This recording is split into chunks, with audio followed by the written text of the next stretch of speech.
I was born with a silver spoon in my mouth, I know. I was born in Fallsby, West Virginia.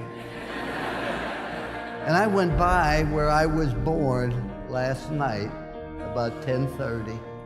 I was born in a cellar at home, delivered by Dr. McGraw. We had one bedroom for my sister, myself, and my parents. We had a half bath and a kitchen.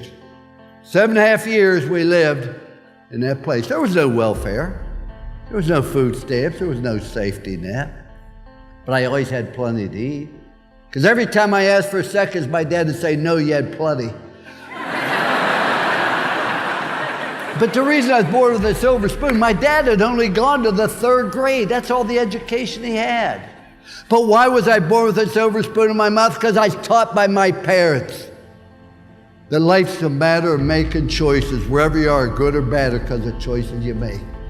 Don't blame anybody else, but if you get an education, you're willing to work and overcome problems and difficulties, in this great country, you can amount to something. That's why I was born with a silver spoon. I was in this country and I was taught personal responsibility for choices you make. And when we talk about a commitment to excellence, that's a choice you make. What do you want to do? Having hopes and dreams and ambition. See, I think that is absolutely critical. Don't make the mistake I made. I've done a lot of dumb things, but let me tell you the one thing I regret. We went to the University of Notre Dame. We took a program on the bottom. We took it to the very top. And for 9 straight years, we went to a January 1 bowl, the sugar, the cotton, the orange, or the fiesta. Nobody's done it before. Nobody's done it since. We put it on top and we maintained it. That's the thing I regret the most. See, there's a rule in life that said you're either growing or you're dying.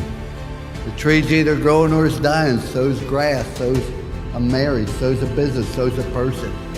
Doesn't have a thing to do with age. My birthday candles cost more than a cake. But it has everything to do, am I trying to get better? Am I trying to improve? We got on top and say, you know, this is pretty good, let's maintain it. Let's not take any risk. We finished 2nd in the country at Notre Dame. Everybody called me an idiot.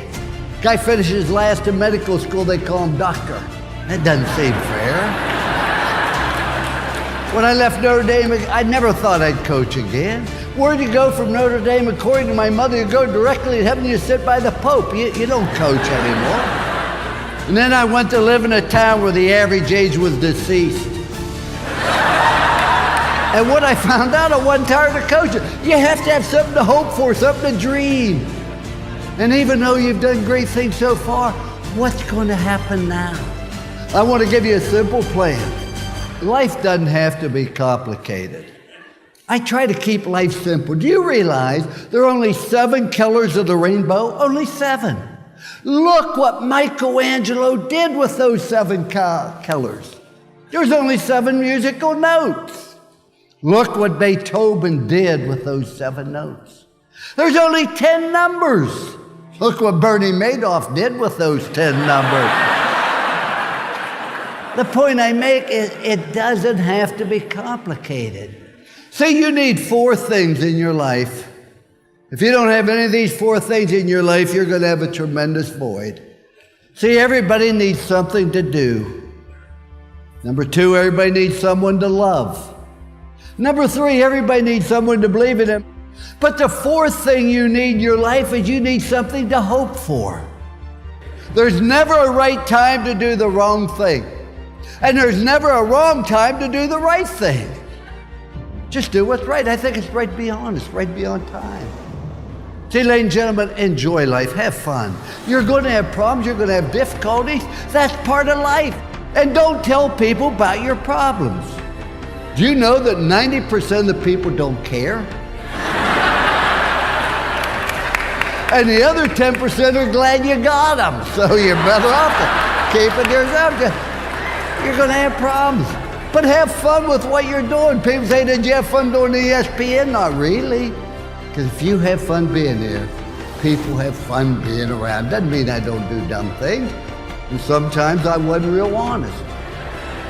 Do everything to the best of your ability with time allotted. You know, ladies and gentlemen, not all of us be All-American, not everybody can be first team. Everybody can be the best you're capable of being. And I want to tell you, if you want to fail, you have the right to fail. That's what's great about this country. You do not have the right to cause other people to fail because you don't do everything best your ability. When you join a spouse, you bring a child in the world, you join a business, you join a team. You have obligations, responsibilities, and you owe it to other people to do the maximum you can at each and everything you do. It's not complicated. And the last rule, to show people you care. And you walk in the room, your attitude, hey, here I am, look at me. I thought, no. Your attitude, there you are, how can I help you? I wished I knew those 3 rules when I was 21. I've used them for the last 40 years. There's a statue of me at Notre Dame. I guess they need a place for the pigeons to land, but if you go look at it, just don't look at 3 words on the pedestal. Trust, commitment, love.